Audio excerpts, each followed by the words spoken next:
உங்களுக்கு heart அட்டாக்னு Aishu phone பண்ணி சொன்னாலே. எனக்கு என்னப்பா ஆச்சு? நான் நல்லா தானே இருக்கேன். யாரோ போய் சொல்லி அவங்களை இங்க வர வச்சிருக்காங்க. அதை விட்டுட்டு அந்த போனை நம்பி நீ சிவாவை இங்க கூட்டிட்டு வந்தது தப்பா போச்சு. ஐஸ்வர்யா ஃபோன் பண்ணி உங்களுக்கு ஹார்ட் அட்டாக்னு சொல்லும்போது எப்படி ஆண்டி நம்பாம இருக்க முடியும்? அதான் எனக்கு ஒண்ணுமே தோணல. சிவாவை கூட்டிட்டு உடனே வந்துட்டேன். நம்ம எவ்வளவு பிளான் பண்ணி வேலை செஞ்சோம். ஆனா இந்த சிந்து ஒரே போன் கால்ல எல்லாத்தையும் தவிடுபடி ஆக்கிட்டால. சிந்துவ சாதாரண ஆள் நினைச்சிடாத, அவ பெரிய கிரிமினல். ஆமா ஆண்டி, அவ பயங்கர வில்லங்கமான ஆளாதான் இருக்கா. அவகிட்ட இருந்து சிவாவை எப்படியாவது காப்பாத்தணும். நீ போக கூடாது. இவளுக்கு தாலி பிரிச்சு போக்குற ஃபங்க்ஷன்ல நான் எதுக்கு இருக்கணும்? நான் உன்னை இருக்க சொல்றதுக்கு காரணம் இருக்கு.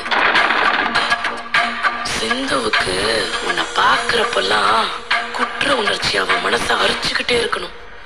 உன் வாழ்க்கையை தான் அவ அபகரிச்சிருக்கா. உன்னை பாக்குறப்பெல்லாம் சிந்துவோட இடத்துக்கு நீ கூடிய சீக்கிரம் வரப்போறங்கிற பயம் இருந்துகிட்டே இருக்கணும்.